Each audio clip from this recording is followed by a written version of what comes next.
Bueno, pues abordamos el tema de la ética cristiana y la psicoética desde el pensamiento de Fernando Riel.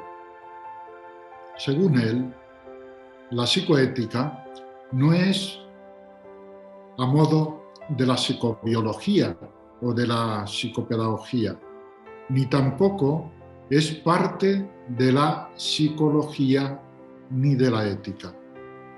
En un primer acercamiento tendríamos que decir que la psicoética es aquella ciencia experiencial, no experimental, experiencial, que trascendiendo a la psicología y a la ética, estudia la relación de estas dos ciencias experienciales con el objeto de formar mejor la visión integral de la inmensa complejidad que posee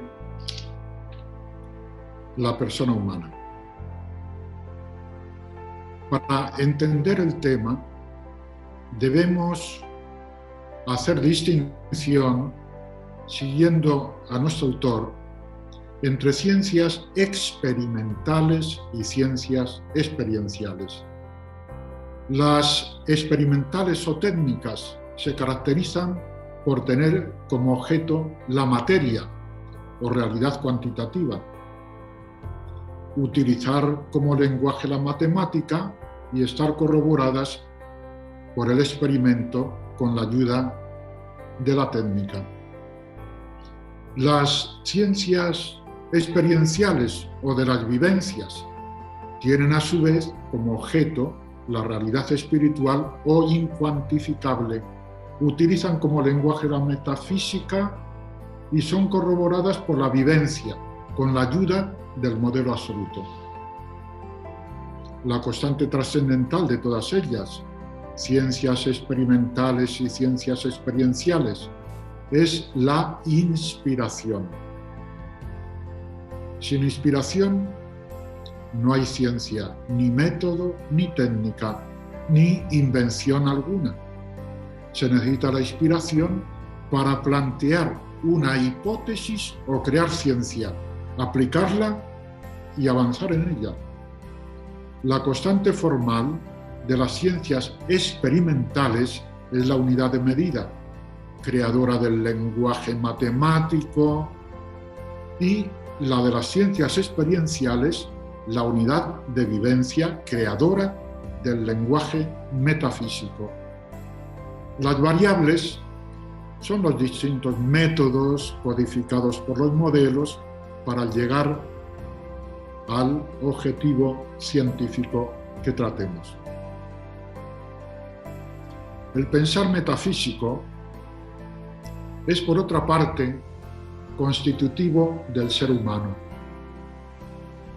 Desde que comenzamos a hablar en nuestra niñez, vamos haciendo preguntas con sentido último a nuestros mayores. Así, el niño pregunta interminablemente: ¿qué es esto? ¿Por qué? ¿Para qué? ¿Cómo? Etcétera, etcétera. Son preguntas, si os dais cuenta, que van a la esencia, al conocimiento abierto, sin prejuicios, porque el niño no tiene prejuicios. Al conocimiento abierto del objeto de conocimiento en cuestión. Esto es constitutivo de la persona humana. Comportarnos metafísicamente, según Fernando Riel, es un derecho y se debe rechazar todo proceder convencional. El grado de madurez humana no se mide por las tradiciones y costumbres, sino por su proceder metafísico. Fin de la cita. Sin embargo, para la actitud postmodernista, la metafísica es inservible. El hombre posmoderno, que aún no se ha caído de su torre de Babel, apuesta por la no necesidad de principios, ni de fundamentos forjadores de la dirección y del sentido de la vida. La verdad absoluta, para él, está fuera de la realidad. Lo que realmente existe es el proceso evolutivo humano, obtenido por la técnica, con resultado de un ser transhumano que en realidad no se sabe al final en qué pueda consistir. Lo que sí es cierto es que el individuo postmoderno busca la satisfacción en lo inmediato, pero enseguida se cansa de ello. El agobio y el desaliento, la saturación, la bulimia informática, el acoso de la propaganda y el juego del consumismo, la fobia a pensar, la intolerancia al fracaso, el bienestar físico por encima de todo otro bienestar, son aspectos latentes en todos los estados de una sociedad actual a la deriva. El pensamiento y mentalidad de los últimos siglos se ha olvidado de una metafísica abstracta que no decía lo suficiente a un ser humano ahito de su verdad, deseoso de verdad. No se ha preocupado de encontrar aquella auténtica metafísica capaz de poner orden a nuestro pensar, a nuestro querer, a nuestro sentir, a nuestro ser libres. Ella nos tiene que dar la pauta de la metodología de las ciencias experimentales y experienciales. En el caso que nos concierne, nos debe llevar a la sistematización científica de la ética y de la sociología. Sabemos que existen multitud de concepciones éticas y psicológicas, dependiendo muchas de ellas de los respectivos modelos filosóficos, arrastrados por una metafísica deficiente.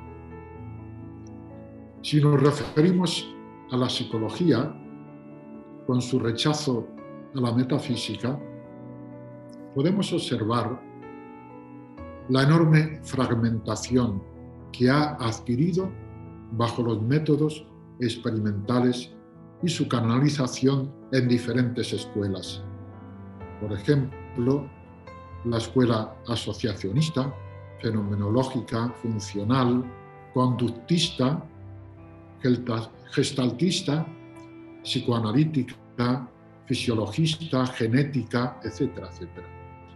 Lo mismo ha sucedido con la ética, como conjunto de normas y costumbres que dirigen el comportamiento humano, concibiendo la norma, la costumbre, la mentalidad, el comportamiento desde un modelo convencional o desde alguna ideología. ¿Su resultado? ¿Cuál ha sido su resultado?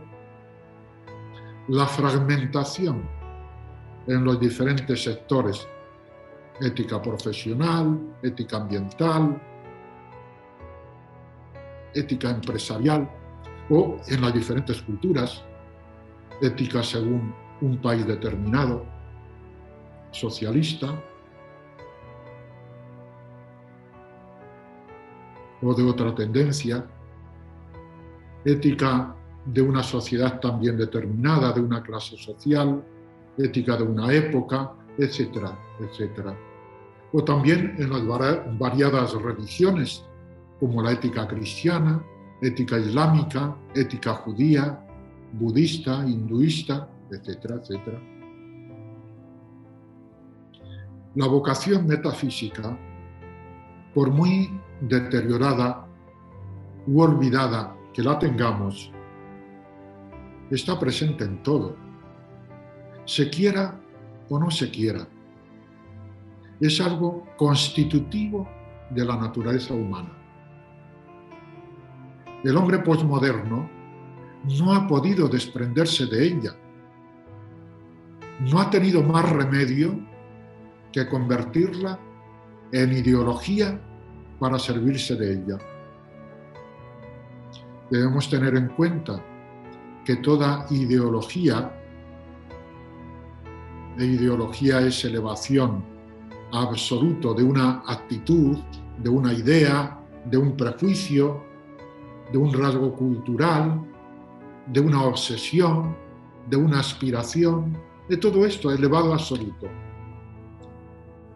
La ideología entonces es supuración de una razón herida, que reduce, excluye y se encierra en el mar de sí misma, sin otra salida que encontrar, como afirmaba Ortega y Gasset, una supuesta tabla de salvación. Y este hecho ineludible ha sido y es una instintiva inclinación metafísica del ser humano. La inoperancia de la razón filosófica, con su acentuada fragmentación, y la aparición de la razón tecnológica, hicieron que la psicología y la ética volvieran sus ojos a las expectantes posibilidades de independencia y de progreso que, como ciencias experimentales o técnicas, les ofrecía el método matemático, relegando como excedente inútil los problemas no susceptibles de experimentación científica.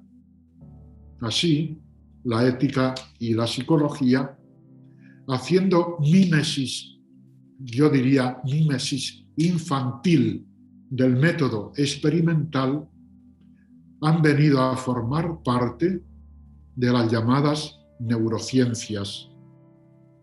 La neuroética, pongamos por caso, la neuropsicología, la neuropsiquiatría, la neurolingüística, la neuroeconomía, la neuropolítica, la neuroteología incluso, por supuesto, la neurobiología. Y así sucesivamente, muchas neuros. Pero preguntémonos, ¿hasta dónde es posible que un objeto determinado pueda ser cuantificado? ¿Qué clase de validez tiene lo que no es matematizable? ¿Tiene alguna validez o no?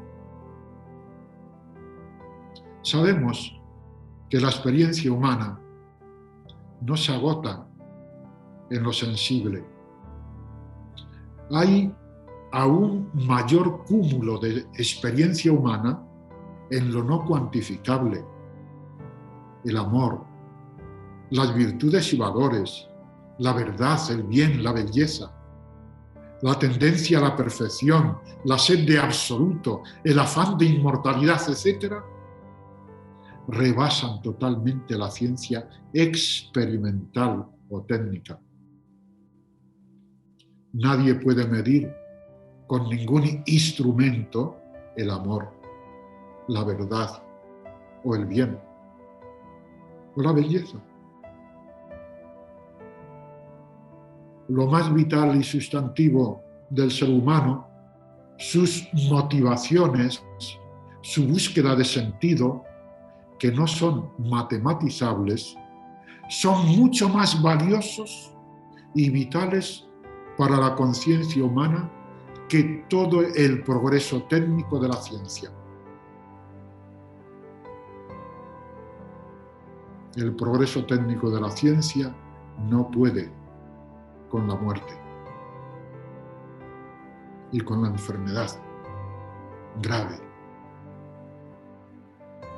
El influjo que deja en la conciencia lo matematizable es espontáneo y pasajero. La mayor parte de las vivencias, el origen de las diversas formas de comportamiento, exceden al método matemático porque pertenecen a la experiencia no sensible. Bien, este no sensibilismo es precisamente en lo que consiste la experiencia espiritual, ontológica o mística y metafísica, pues afecta a lo más profundo de nuestro ser. La ciencia experimental no puede afirmar desde su metodología y técnica Dios existe o Dios no existe. Un científico con su metodología científica no puede demostrar ni que Dios existe ni que Dios no existe. Su metodología es matemática y experimental. Y esto no es matemático ni experimental. La existencia de Dios no pertenece a la ciencia, ni experimental, ni siquiera experiencial. No es resultado de una hipótesis, de un razonamiento o de un sentimiento. Es al contrario, un axioma que fundamenta y da dirección y sentido a los niveles, ámbitos y dimensiones de la persona humana. Hay que comprender en la persona humana sus 3 niveles, sus 4 ámbitos y sus múltiples dimensiones, de lo cual hablaremos después si nos da tiempo. El hombre hoy se ha hecho experto en reduccionismos, exclusiones y fanatismos. Tiende a reducir los 3 niveles de su naturaleza. ¿Cuáles son estos 3 niveles de la naturaleza humana? Cuerpo, psique y espíritu. No podemos negar ninguno de ellos, porque nos estamos cargando la persona humana. Tenemos experiencia del cuerpo, no nos vamos a detener en ello. Tenemos experiencia de la psique, de la complejidad de la psique, y tenemos experiencia del espíritu. Todos los seres humanos. ¿Por qué negarlo? Entonces, tiende a reducir el hombre de hoy los 3 niveles, estos 3 niveles, al nivel corpóreo nada más, con exclusión de los demás. Tiende a reducir también sus 4 ámbitos. ¿Cuáles son los 4 ámbitos de relación? ¿Cómo se relaciona la persona? Consigo misma es el ámbito personal, con los demás es el ámbito social, con lo trascendente, con Dios, están las religiones, es el ámbito sacral, nos relacionamos con la naturaleza, es el ámbito cósmico. Estos 4 ámbitos hay que tenerlos en cuenta. No podemos excluir ninguno de estos ámbitos, porque reducimos la persona, excluimos algo de la persona. Entonces, si reducimos estos 4 ámbitos, o alguno de los ámbitos, rechazando, por ejemplo, el ámbito sacral, que es el de la dirección y sentido últimos, entonces hemos cercenado la persona. La estamos desmembrando. Bien, pero no solamente tiende a reducir los 3 niveles de la naturaleza, no solamente los 3 niveles de la naturaleza, ni los 4 ámbitos, sino también José María, ¿qué tal? las múltiples dimensiones.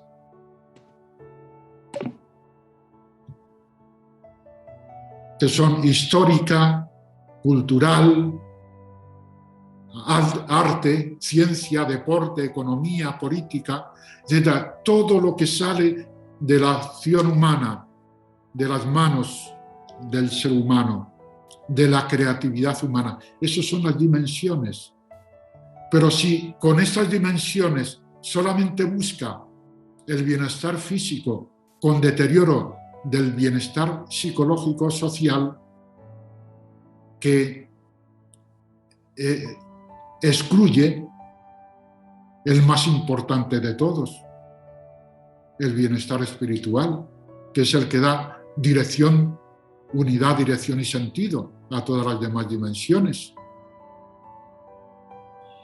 Hay que buscar entonces la integridad del ser humano en sus niveles, ámbitos y dimensiones. Por eso la integridad del ser humano se ve realmente amputada hoy día, como vemos. ¿Por qué ese interés reduccionista que no tiene en cuenta la inmensa riqueza de un ser humano, que por encima de cualquier concepción poshumana o transhumana es mística deidad, a imagen y semejanza de la divina deidad?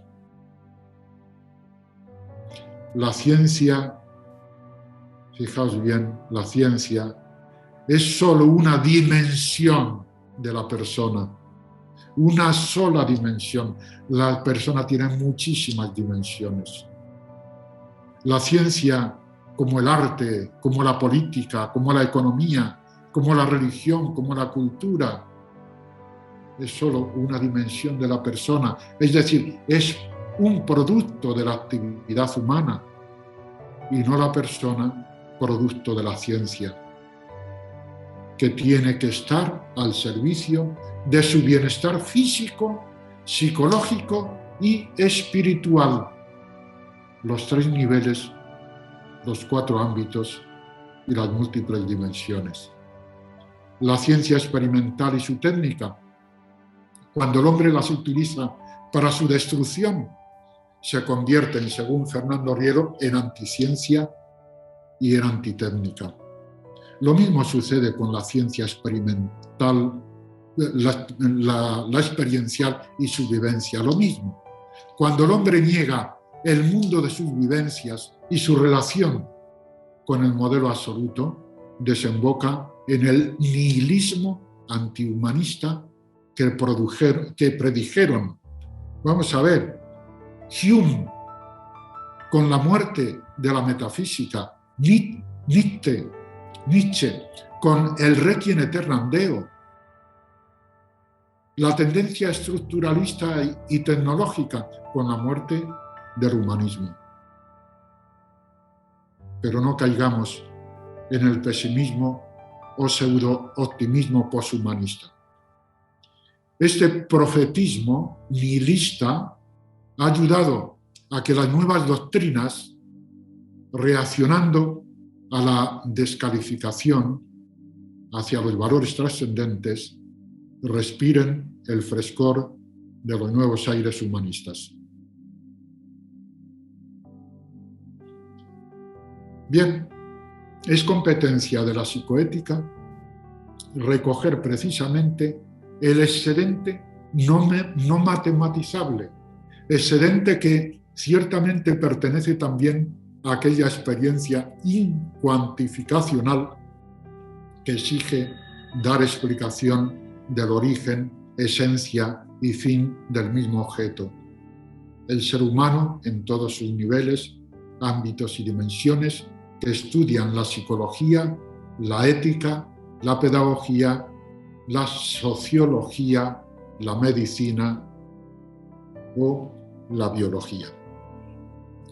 La rica experiencia humana de la comunicabilidad tiene diversos modos de objetivarse sin necesidad de recurrir a las estructuras de la lógica y de la matemática. Puede acudir, por ejemplo, al lenguaje evocativo y emotivamente denso del símbolo y del mito, que más que elaborar un pensamiento, da que pensar. El excedente no matematizable de la experiencia humana integral es mucho más rico que el de la experiencia sensible o cuantificacional. Es un hecho experiencial que el ser humano, lejos de buscar o refugiarse en su propia identidad o superidentidad, tiene conciencia de que no es solo conciencia de sí, ni obra solo para sí.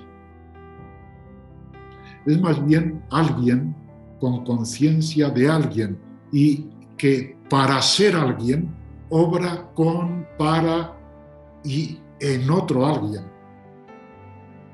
La ruptura que por diversos modos puede hacerse de esta constitutividad relacional lleva, entre otros trastornos, a gravísimas patologías de orden psicológico.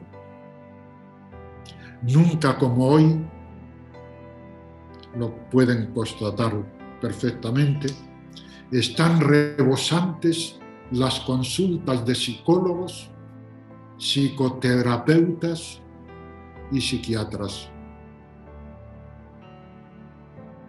Las ciencias experimentales no poseen la órbita de la humana intimidad constitutiva, pero la psicoética se sirve de sus hallazgos, tanto experimentales como experienciales.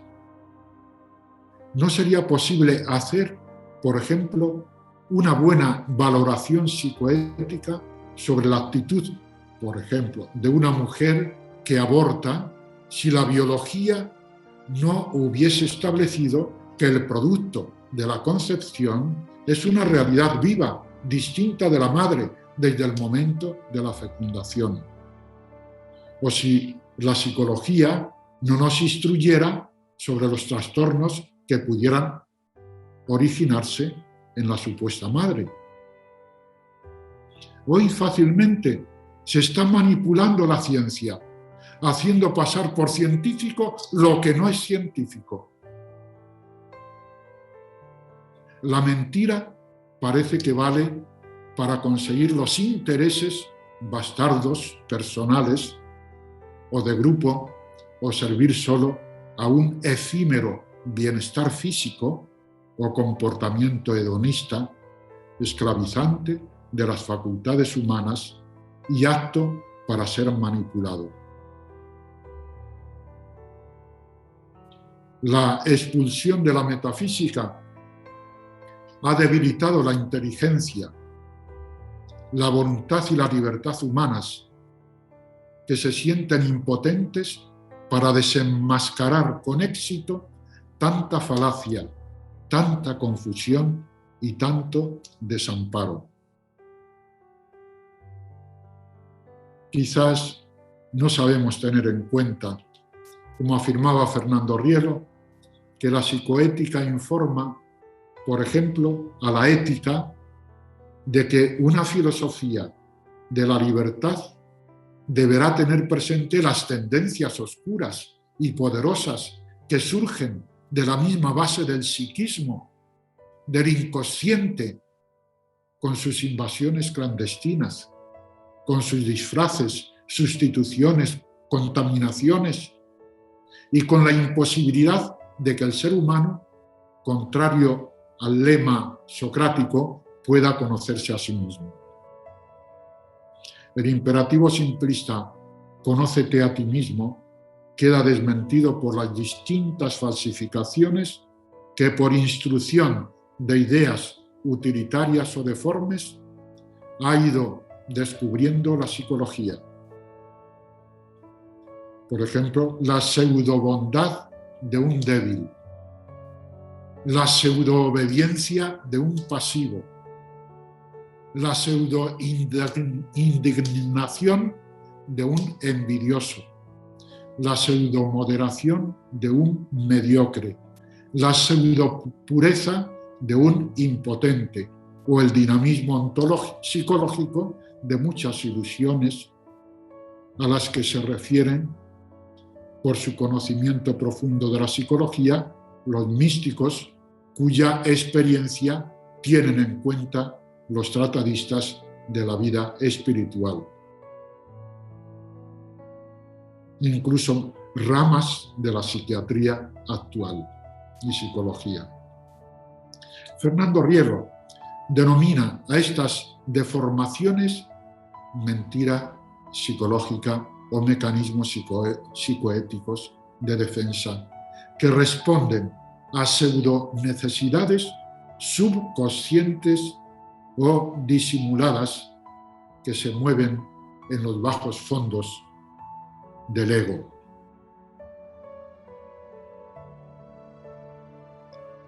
¿Dónde acaba entonces la psicología y dónde empieza la eticidad?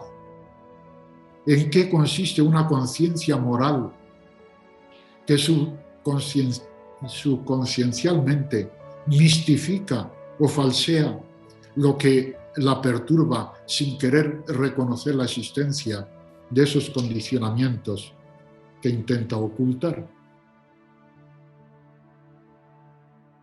Debemos tener en cuenta con Fernando Rielo que la concientización de la multitud de condicionantes que actúan con la conciencia moral ayuda a tener un conocimiento más eficaz del hombre, a contemplar sus diversas posibilidades de realización y al impulso de una educación que oriente debidamente las inclinaciones por el camino que le ofrece mayor riqueza y amplitud. No queda, sin embargo, aquí el conocimiento del ser humano. Su ser desborda todo afán taxonómico y determinista. Su actuar es imprevisible. Toda presión, ya sea psicológica, caracterológica, medioambiental, puede ser desafiada y desconcertada, no sin la dura condición de estos condicionantes, por los recursos que proporciona al ser humano la energía extática de su espíritu, inhabitado por la divina presencia constitutiva. Esta divina presencia hace de la persona, a imagen y semejanza del absoluto, un Dios místico que puede establecer una comunicación inmediata, como se hace para entenderse entre iguales. La corroboración de este hecho halla su fundamento en el texto revelado del Génesis: hagamos al hombre a nuestra imagen y semejanza. Del Génesis 1:26. La psicoética, según nos dice Fernando Rielo, ciencia que estudia las relaciones de dos campos, la psicología y la ética, que encuentran su razón de ser en un tercio incluso la ontología o mística, en la que aquellas echan sus raíces. Esto es la psicoética. Implica la psicoética el supuesto de una ontología o mística que, lejos de incurrir en un antropocentrismo ingenuo, propugnado por la experiencia cuantificacional, se adentra en el hondo misterio que, abierto al infinito, le ofrece una antropología constitutivamente deificada que da razón de los niveles, 4 ámbitos y múltiples dimensiones de la persona. Qué lejos queda esta concepción cristiana de un humanismo deificado en Cristo. Qué lejos queda de una pseudoconcepción a la deriva del poshumano o transhumano. Una psicología que tuviera en cuenta una especie de etiología determinista, sin apercibirse de que debe quedar espacio al comportamiento ético responsable, es ajena al concepto de persona. Los procesos del subconsciente o la figura que el ambiente social ha perfilado en los individuos no hacen a un individuo programado de tal modo que no queda espacio para la libertad en su función intelectiva y volitiva. La libertad humana es direccional, disposicional, nos dispone para, no es pura indeterminación. Este disposicional puede venir viciado por las numerosas vicisitudes de los condicionamientos psicosomáticos influidos por condicionamientos exteriores, por ejemplo, estado de nerviosismo a consecuencia del desempleo, al miedo al COVID, por ejemplo, a la competitividad por el puesto de trabajo, etc. No se trata, por tanto, de saber si un determinado comportamiento es o no ético, sino más bien en qué condiciones psicosomáticas y ambientales puede decirse que este comportamiento es expresión de una personalidad moralmente madura. Y el concepto de libertad que nos ofrece el sistema de Fernando Rielo, lejos de un determinismo trascendental, es el de una libertad formada por el amor, con sus dos funciones, la fe y la esperanza. El acto inmoral nos ofrece contrariamente un concepto de libertad deforme o libertinaje, cuya consecuencia ontológica es la patología del yo, que con su egoísmo puede degenerar con la increencia y desesperación en manifestaciones egofrénicas y egolátricas, agresivas o depresivas.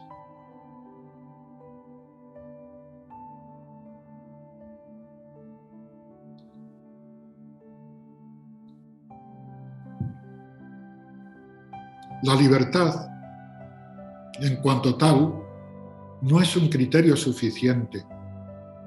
Esta necesita la capacidad de valoración ética de la acción y la capacidad de decisión, no sin la dura condición de los diferentes factores psicosomáticos, educacionales, culturales y ambientales.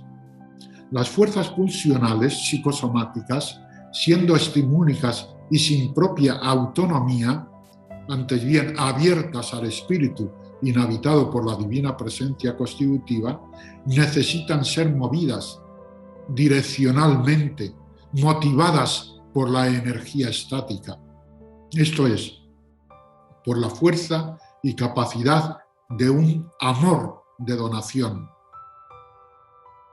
que no se reduce a eros o a filía interesada. Los hechos y actitudes que se derivan del comportamiento del ser humano no pueden escapar a la experiencia que de estos tienen los médicos, los biólogos, los psicólogos, los sociólogos, los etnólogos, los pedagogos, los moralistas, los filósofos.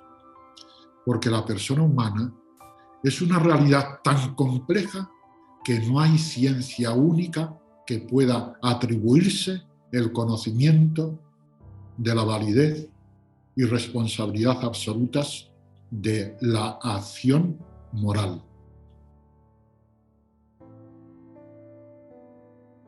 El mejor psicólogo, el mejor pedagogo, el mejor metafísico de todos los tiempos es Cristo. Es Cristo. Él nos introduce, según Fernando Rielo, en una ontología mística capaz de humanizar divinamente al hombre, porque en Cristo Dios se ha hecho humano. Este acontecimiento cristológico nos proporciona una conciencia psicoética, ontológica o mística, que hace la síntesis trascendental de la ética y de la psicología. Nos proporciona una ética que comienza donde terminan los mandamientos y las normas, y una psicología que tiene sentido desde nuestro espíritu, definido por la divina presencia constitutiva del absoluto.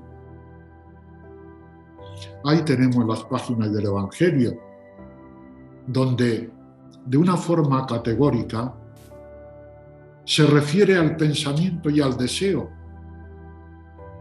a la palabra y a la acción, rompiendo el moralismo en el que habían caído los antiguos. Nos da el código ético que abre al ser humano a horizontes inmensos, donde la justicia es la dinámica misma de la perfección del amor.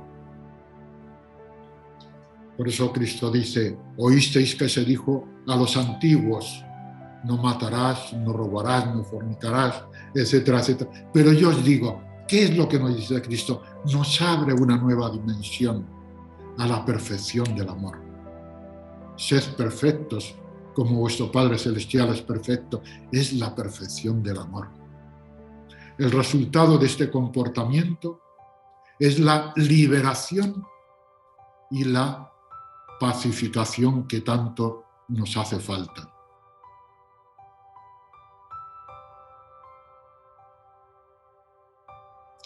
Pudiera parecer que el mandato de la perfección aparece como una utopía, como un imposible, pero cuando citan a Cristo la imposibilidad de hacer lo que Él está proponiendo, responde: bien, bien, bien. Para los hombres es imposible, pero no para Dios, porque todo es posible para Dios. Si Cristo nos está diciendo sed perfectos, es que nos va a dar esa potestad, nos va a dar la gracia para ello, porque nosotros por nosotros mismos no podemos en absoluto. Ahí está, incurrimos muy fácilmente en el perfeccionismo, no en la perfección del amor, en el perfeccionismo. Y eso nos lleva al estrés, a la ansiedad, al cansancio, a la angustia. Pero también Cristo les dice que la fe lo puede todo. Si tenéis fe como un grano de mostaza, diréis a este monte: desplázate de aquí allá, y se desplazará, y nada os será imposible. Es el ejemplo que pone Cristo para decir: con la fe lo podéis tantas cosas, pero es que no tenemos fe, no ponemos fe, no razonamos con la fe, razonamos con otra cosa, con intereses, con creencias absurdas, pero no con la fe auténtica, no razonamos con la fe auténtica. Todo es posible al ser humano cuando está unido a Cristo, y sin Él nada de sobrenatural, de sobrehumano, de deitático podemos hacer.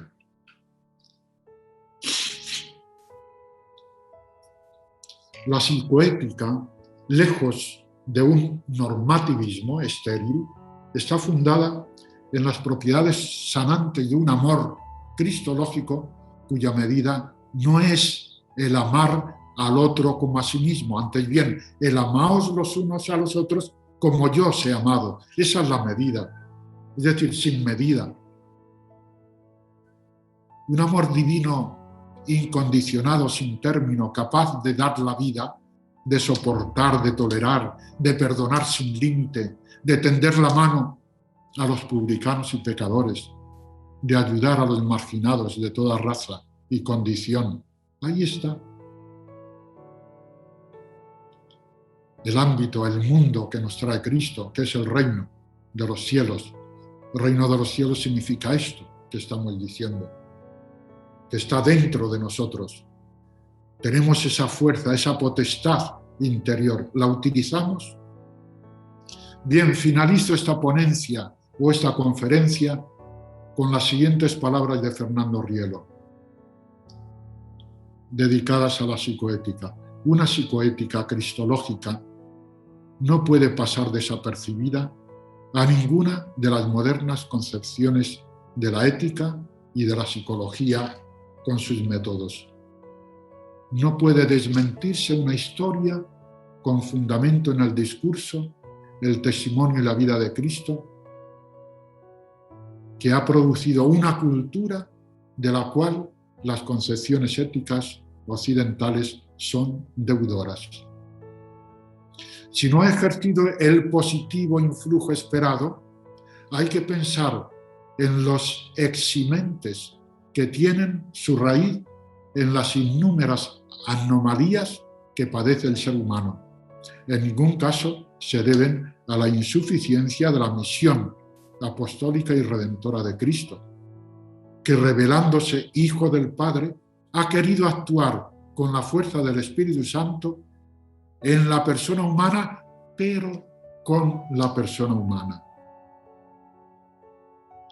La aceptación de esta deitática actitud dialogal por medio de la creencia constitutiva, formante de culturas, mentalidades y religiones, o lo que es más, por medio de la fe sobrenatural desposada con el amor, determina no solo el criterio de validez del juicio y actuar éticos, antes bien el acto de suprema libertad que hace exclamar a San Agustín: ama et quod vis fac, ama y haz lo que quieras. Bueno, queridos amigos, he terminado esta conferencia. Muchas gracias, José María. Te agradecemos muchísimo por esta conferencia de ética cristiana y psicoética. La verdad es que yo estoy segura que pues todos los docentes aquí presentes tienen preguntas que hacerte, así que les animamos a que si tienen alguna inquietud, pues las escriban mediante el chat, nosotros las mencionaremos, o si prefieren hacerlo directamente, pues basta con que en las reacciones levanten la mano y les damos paso para su intervención. Muchas gracias. Gracias a vosotros. Gracias, José María. Por lo pronto, mientras nuestros docentes van formulando sus preguntas, tenemos aquí una ya en el chat que quisiera compartirte para que nos ayudes, por favor. Esta pregunta nos dice así: ¿cuál sería la diferencia entre conciencia moral y la conciencia psicoética? Bueno, solamente tenemos una conciencia, no tenemos muchas conciencias, porque si no tendríamos muchos yo, doble personalidad, triple personalidad, solamente es una personalidad, ¿no? Aunque se multiplique muchas veces el yo, ¿no?, con el ego, diversas formas del yo, ¿no?, el yo del padre, el yo de ese mismo padre que es profesor, ¿no?, se comporta distinto en la clase que en la familia y tal, ahí hay doble personalidad, triple personalidad, etcétera, ¿no? No hay muchas conciencias, hay una sola conciencia, que es la conciencia ontológica, ¿no?, de la cual la moral, ¿no?, es carácter moral de la conciencia ontológica, carácter moral, carácter psicoético, etcétera, pero tenemos una sola conciencia. Esa sola conciencia es la que tenemos que formar. Fijaos bien que la conciencia está en el espíritu y de ahí dimanan, radican las facultades, la inteligencia, la voluntad, la libertad. La conciencia es más todavía que la inteligencia, más que la voluntad y más que la libertad. Las integra a las tres, de tal modo que formando la conciencia, ¿cómo la podemos formar? ¿Cómo podemos formar la conciencia? Por aquello que la define, que es la divina presencia constitutiva del absoluto, que la provee de un patrimonio ontológico. Es decir, ¿cuál es ese patrimonio ontológico? Y lo vamos a entender todos. La verdad, el bien, la belleza, la perfección, la creencia, la expectativa, el amor, todo lo que son virtudes, todo lo que son valores, todo eso es el patrimonio de nuestra conciencia que la divina presencia constitutiva ha impreso en nuestra conciencia. Por eso sabemos distinguir el bien del mal. Cuando nosotros hacemos mal, es degradación del bien que hay en nosotros. Cuando decimos mentira, es degradación de la verdad que está en nosotros también. Por eso decimos que tenemos que formar nuestra conciencia, ¿no? Y eso es el carácter moral de la conciencia, carácter ético de la conciencia, carácter psicoético de la conciencia. Todo eso está ayudando a formar nuestra conciencia. Es decir, a ser naturales. A ser naturales. Es decir, ¿cuál es el hombre normal? ¿Quién es el hombre normal? Lo que dan las estadísticas, lo que dice el 90% de los seres humanos y el sentir de ese 90%, ¿eso es el hombre normal? Supongamos en una ciudad, están todos contagiados de una enfermedad. El 100%, ¿no? Bueno, pues tienen pensamientos, sentimientos, etcétera, condicionados por esa enfermedad. ¿Eso es el hombre normal? ¿Es la enfermedad? ¿Cuál es la naturaleza del hombre normal? ¿O quién es el hombre normal? La psiquiatría moderna, la logoterapia, Víctor Frank, dicen, el hombre normal es el santo. Es el santo. Ahora bien, el santo, como lo entienden muchos, de la persona, en fin, devotísima, una persona que tiene unas características que más o menos vemos en los libros y tal. No, el santo puede ser cada uno de nosotros cuando está formando esa conciencia ontológica, cuando se está formando la verdad, el bien, en la belleza, en la perfección del amor, en el sentido de trascendencia, es decir, de salir de uno mismo, no meterse en sí mismo, porque eso es lo anormal. Eso nos hace enfermos, enfermizos. Tenemos que salir de nosotros mismos. Ahora, ¿cómo salimos de nosotros mismos? En virtud de que tenemos esa potestad. Tenemos ese, digamos, éxtasis, las virtudes, en fin, todas las cosas positivas que tiene nuestra conciencia, los valores, todo eso constituyen el éxtasis de la conciencia, el éxtasis del espíritu. La persona tiende a ese éxtasis. Extasiarse es salir para unirse con aquello que le satisface espiritual, psicológica y humanamente. Pero no podemos cercenar lo espiritual, es decir, lo espiritual lo dejamos fuera. O parte de lo psicológico, aquello que no conviene con la ciencia experimental, también lo cercenamos, lo quitamos. Estamos amputando a la persona. Lo mismo que físicamente se le amputa un brazo, una pierna, etc., se le puede amputar lo más importante de la persona, que es el espíritu. Es lo que da sentido a la vida, es lo que da sentido a todo lo que hacemos, el sentido al dolor, a la muerte, a esa tendencia a la inmortalidad, a la sed de absoluto. Es eso que da sentido. Muchas gracias. Muchas gracias, José María. Tenemos a Alicia Rivera, nos ha pedido la palabra. Quiere hacerte una pregunta. Le damos paso, por favor.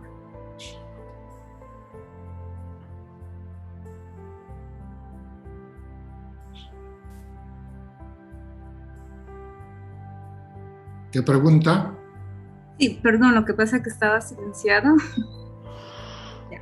Adelante, Alicia.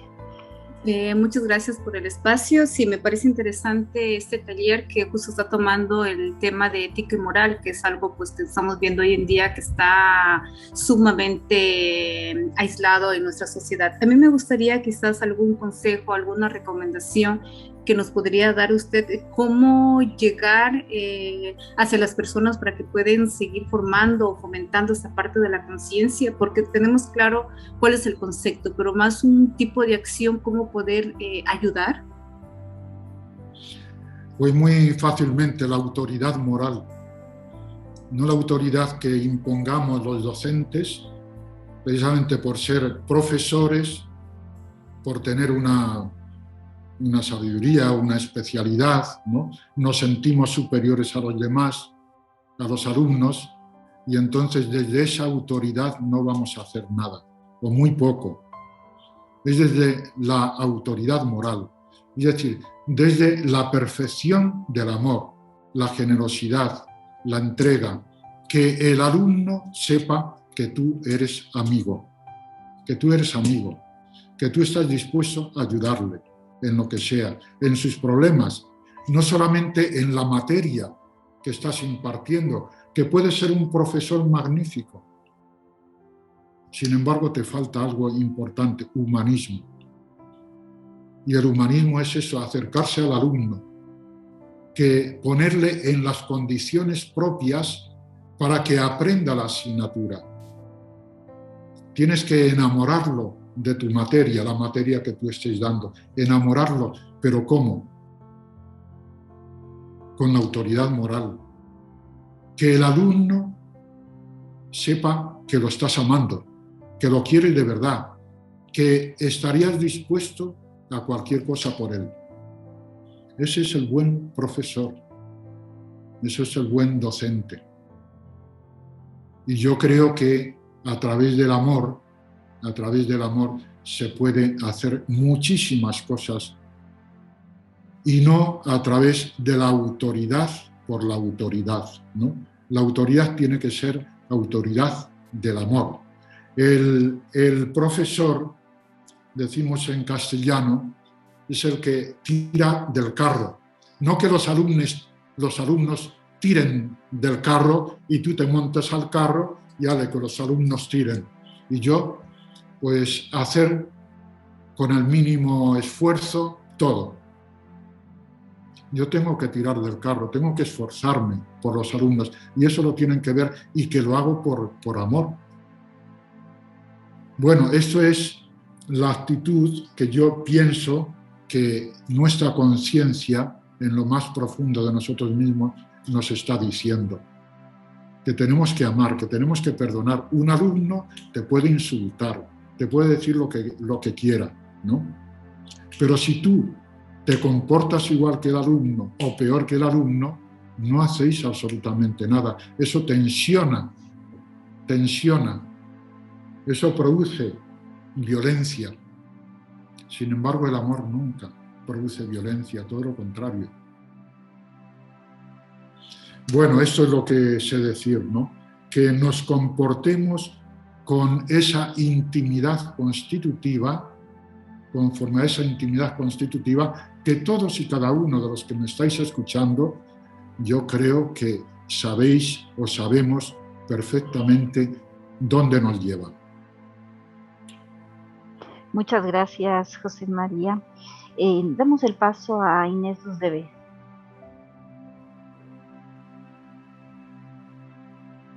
Doctor José María, muchísimas gracias por todas sus enseñanzas. Cada vez me edifico más al oír todas estas conferencias. Yo no sé si lo entendí bien o lo comprendí bien y cómo vivirlo. Jesucristo en su divinidad se humanizó y de allí nos diviniza al hombre. Por eso nos da ese mandato, ser perfectos como nuestro Padre Celestial es perfecto. Bueno, ¿cómo seguir ese camino de la perfección? Sí. Y el día a día nos olvidamos de esa presencia de Dios. Es muy bonito esto que ya decían los santos padres en los primeros siglos, ¿no? Que Dios se hizo hombre para que el hombre se hiciera Dios. Esto lo dicen los santos padres, no Fernando Rielo. Fernando Rielo lo recoge de los santos padres, ¿no? Dios se hace hombre para que el hombre se hiciera Dios, ¿no? Y eso es en Cristo. Cristo es Dios hecho hombre. ¿Para qué? Para elevar el hombre al rango de divinidad, ¿no? Es lo que dice Cristo, ¿no? Citando la Escritura, no dice la Escritura dioses sois, está corroborando Cristo lo que dice el Antiguo Testamento, dioses sois. Ahora bien, esa deidad es mística, mística deidad de la divina deidad, a imagen y semejanza. Cuando yo deterioro esa deidad, ¿no? Es decir, deterioro mi yo en ego, merced a la tendencia egótica, el egoísmo, ¿no? El interés personal, etc. Es entonces cuando se degrada esa deidad. Me hago yo como Adán y Eva, pongamos en el Génesis, ¿verdad? Citemos el Génesis. Adán y Eva, ¿qué es lo que hicieron? Hacerse Dios prescindiendo de Dios. Eso es la degradación. Hacerse Dios prescindiendo de Dios. Y no, yo me tengo que dejar hacer deidad por Dios mismo. Y eso es lo connatural, eso es lo natural, eso es lo que nos engrandece, es lo que nos enriquece. Lo contrario, hacerme yo Dios, excluyendo a Dios, ¿no? Es lo que nos hace, nos degrada. Bien, yo creo que para dar más pasos, yo creo que con esto es suficiente, ¿no? Para que... Gracias, doctor. ¿no? Gracias a vosotros. Muchas gracias, José María. No sé si hay alguna persona más que desee realizar una pregunta en directo. Si no, pues yo culminaría con una pregunta más que tenemos aquí en el chat para luego ya darle paso a Manuel con el trabajo de los grupos. José María, aquí esta pregunta nos dice lo siguiente: ¿de qué manera inciden la emotividad en la madurez de una conciencia psicoética? Bueno, hay que tener en cuenta, como he dicho, la integridad del ser humano. El ser humano no solamente es inteligencia, ¿no? No solamente es voluntad, no solamente es libertad, ¿verdad? No solamente es memoria, hay personas que tienen mucha memoria, no solamente es fantasía, hay personas que tienen mucha fantasía, no solamente es esto, sino también es sentimientos, son emociones, pasiones, es también instinto, es también estímulo, el estímulo-respuesta, ¿no? Es también sensorialidad, vemos, sentimos, vemos, oímos, palpamos, etc. Todo esto es la integridad del ser humano. Entonces, lo que ocurre en la conciencia, lo que hay en nuestra conciencia, se psicosomatiza. Es decir, tienen mucha importancia los sentimientos, los afectos, las emociones, tienen mucha importancia, pero tienen que ser dirigidas. Las emociones, por ejemplo, el instinto desordenado, ¿no? Nos lleva al desorden. Es decir, que prescindo de mi conciencia, tiro mi conciencia, no la tengo en cuenta, me dejo llevar del instinto desordenado, y entonces eso es lo que me degrada. Lo que nos ordena, lo que nos da personalidad, precisamente es cuando nos dejamos llevar por la conciencia, esta conciencia ontológica o mística. Si nos dejamos llevar por ello, es precisamente lo que nos da la personalidad. Lo otro nos despersonaliza. Pero esta personalidad es plena, es llena de emoción, de sentimiento, de imaginación, de fantasía. Todo adquiere sentido. El instinto, la sensorialidad, todo tiene sentido. desde la conciencia. Quitas la conciencia y nos quedamos a la deriva, nuestros instintos a la deriva, nuestras emociones a la deriva, nuestros sentimientos a la deriva. Y por eso, pues vamos al psicólogo, al psiquiatra, porque no sabemos lo que tenemos. Todo eso es fuente de enfermedades psicológicas, etcétera, etcétera, ¿no? Bien, pues yo simplemente les digo lo que me digo a mí mismo, que tenemos alguien, una personalidad histórica más importante que todas las demás, que es Cristo. Acudamos al Evangelio, acudamos a Cristo, incluso a aquellos que no creen o no son católicos, son cristianos, protestantes o lo que sea, no importa, acudamos al Evangelio. Y aquellos que no creen lo pongan como hipótesis, pongo a Cristo como hipótesis. Bueno, voy a leer el Evangelio a ver qué me dice, a ver si encuentro algo que me ayude, ¿no? A dar sentido a mi vida, a dar sentido a mis problemas, a dar sentido a lo que pienso de la sociedad, a lo que pienso de la política, de la economía, de la ciencia, de todo. A ver qué me dice. Bien, pues yo les exhorto a ello. Me alegro muchísimo también de participar con todos ustedes de este tema, ¿no? Este tema con sus preguntas, con una exposición. Yo la exposición que he hecho simplemente he querido dar una introducción para que tengáis materia que reflexionar y analizar entre vosotros, ¿no? Porque cuando esto se hace en equipo es mucho más valioso, muchísimo más enriquecedor. Bien, pues yo les animo a esto. Así es, José María, muchas gracias. De verdad que estoy segura que todo esto que nos has mencionado el día de hoy nos servirá o será de gran utilidad para cada uno de los docentes con sus estudiantes, con aquellas inquietudes que surgen cada día y que en parte, ¿no? Como también ya lo hemos visto en las preguntas, pues nos van a dar una pauta para nuestro accionar docente. En este momento te agradecemos muchísimo por ello.